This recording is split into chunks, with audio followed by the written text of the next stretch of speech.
अगली खबर का रुख करते हैं। खबर दिल्ली से है, जहां संसद भवन सुरक्षा चूक मामले में जांच तेज हो गई है। पुलिस ने रिक्रिएशन की मांगी है इजाजत और दिल्ली पुलिस ने लोकसभा सचिवालय से इजाजत मांगी है। आरोपियों से आमने सामने बैठाकर पूछताछ भी हो सकती है और मौके पर जाकर जांच कर सकती है स्पेशल सेल। तो इस मामले में तेजी से जांच की जा रही है ताकि एक एक कड़ी का खुलासा हो पाए। क्या इनकी मंशा थी, क्यों इन्होंने ऐसा किया? हालांकि कई खुलासे ये कर चुके हैं जो आरोपी अभी पुलिस की गिरफ्त में हैं और अब उस सीन को रिक्रिएट करने की कोशिश की जाएगी ताकि और इस जांच को तेजी से आगे बढ़ाया जाए। ज्यादा जानकारी पीयूष देंगे। पीयूष, संसद में जो सुरक्षा में चूक हुई उस मामले में जो आरोपी हैं, आज उनको ले जाके सीन को रिक्रिएट किया जा सकता है?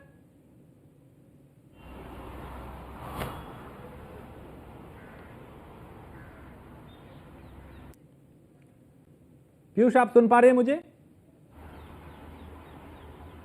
मेरी आवाज शायद बिल्कुल। अगर हम बात करें ठीक है तो पीयूष, आपने मैं सुन देखा पा होगा रहा कि हूं। इस तरीके से संसद की सुरक्षा में सेन लगी थी। उसके बाद तमाम आरोपियों की धरपकड़ जारी था। कई आरोपियों को गिरफ्तार भी किया गया था। ऐसे में ललित झा जो कि खुद सरेंडर करने आया, हालांकि सरेंडर करने से पहले सोर्सेज के हवाले से जानकारी मिल रही है उसने बाकायदा सबूत मिटाए, यानी कि जो फोन में उसने चैट की थी, तमाम लोगों से बातचीत की थी, उसको भी कहीं ना कहीं उसने नष्ट करने का जो प्रयास है वो किया था।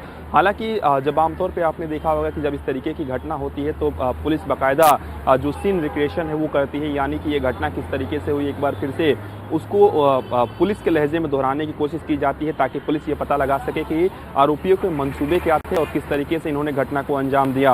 हालांकि लोकसभा सचिवालय से इसकी बाकायदा परमिशन भी मांगी गई है। अब परमिशन का इंतजार दिल्ली पुलिस की स्पेशल सेल कर रही है और जैसे ही लोकसभा सचिवालय इसकी परमिशन देता है, निश्चित रूप से इन तमाम आरोपियों को जो लोग इसमें संलिप्त हैं, खासतौर पर संसद भवन के अंदर जाने वाले जो लोग हैं और जो मास्टरमाइंड है, जो आरोपी मास्टरमाइंड है, उसको कहीं ना कहीं मौके पर ले जाकर, यानी कि जहां पर इस तरीके का कृत्य किया गया वहां पर ले जाकर सीन रिक्रिएशन होगा और बाकायदा ये पता लगाने की कोशिश की जाएगी कि आखिर जब ये आरोपी संसद भवन में एंटर कर रहे थे तब किस तरीके से इन्होंने क्या कुछ ट्रिक अपनाया कि ये जो स्मोक गन है, यानी कि जो रंग फैलाने वाला जो पटाखा है, उसको किस तरीके से ये लेकर गए। हालांकि जो शुरुआती जांच में पता चल रहा है, जो जानकारी मिल रही है वो ये बताया जा रहा है कि इन्होंने अपने मोजे के अंदर बाकायदा 2-3 लेयर में रबड़ लगाकर ये उस पटाखे को लेकर अंदर गए थे।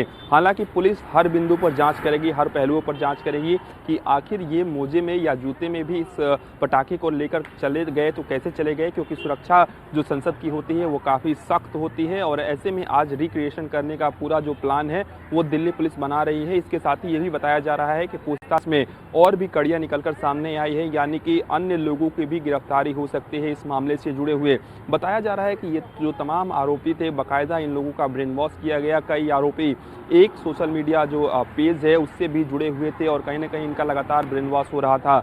संसद में सुरक्षा में चूक कोई आम बात नहीं है बल्कि एक बड़ी बात है और कहीं ना कहीं इस पूरे मामले में आपने देखा कि करीब 8 कर्मचारियों को भी इस पूरे मामले में निलंबित किया गया। तो लगातार कार्रवाई चल रही है, दिल्ली पुलिस लगातार इन आरोपियों से पूछताछ कर रही है और ये भी पता लगाने की कोशिश की जा रही है कि क्या इसमें पूरी तरीके से विदेशी एंगल भी तो नहीं है, यानी कि विदेशों से तो कोई फंड नहीं आ रहा था या विदेशों से तो इन लोगों से कोई टच में नहीं था। तो पूरी तरीके से चूंकि ये मामला संसद से जुड़ा हुआ है।